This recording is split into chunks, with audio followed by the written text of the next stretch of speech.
Welcome to big news. నేను మీ గౌసుద్దీన్ షేక్. ఉన్నదే రాస్తా, చూసిందే చెప్తా. అతని ఫోన్కి ఒక కాల్ వచ్చింది.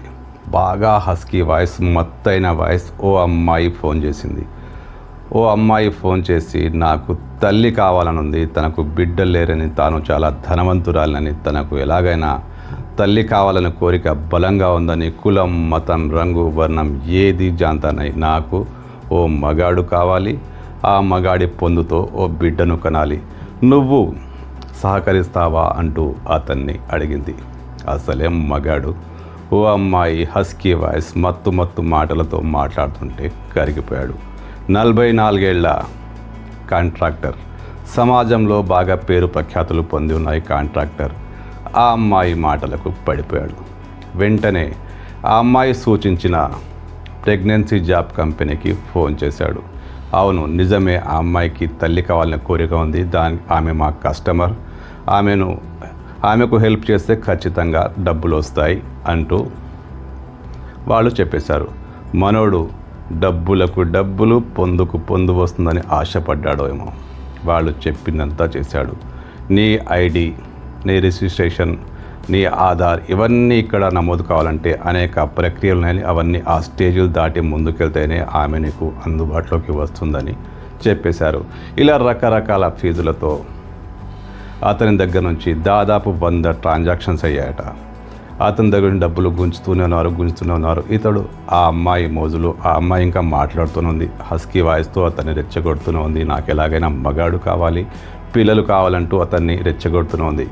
ఆమె మాటల్లో పడిన అతను వాళ్ళు చెప్పిందంతా ఇచ్చేశాడు.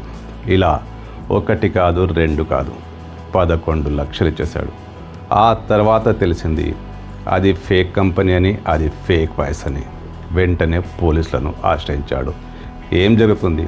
పోలీసులు రంగంలో దిగారు. ఏదో ట్రై చేస్తున్నారు, దొరికే ప్రసక్తి లేదు. పూణేలో జరిగింది ఈ సంఘటన. పూణేలో బాగా పేరు పొందిన ఓ కాంట్రాక్టర్ ఇలా ఓ అమ్మాయిని తల్లిని చేయాలనుకు ఆశపడ్డాడో, ఆ అమ్మాయి దొరుకుతుందని ఆశపడ్డాడో, ఏ కారణమైతేనే అలా బోల్తా పడ్డాడు.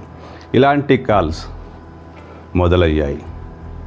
రకరకాల పేర్లతో, రకరకాల కారణాలతో మోసం చేస్తున్న మోసగాళ్ళు అమ్మాయిల వాయిస్తో, అందమైన వాయిస్తో ఇలా కూడా మోసం చేస్తున్నారు. అసలే మనోళ్ళు సోషల్ మీడియాలో చొంగ కార్చుకుంటూ ఉంటారు. ఎప్పుడు ఎక్కడ దొరుకుతుందా, చాటింగ్ చేద్దామా, వీడియో కాల్ మాట్లాడదామా అంటూ.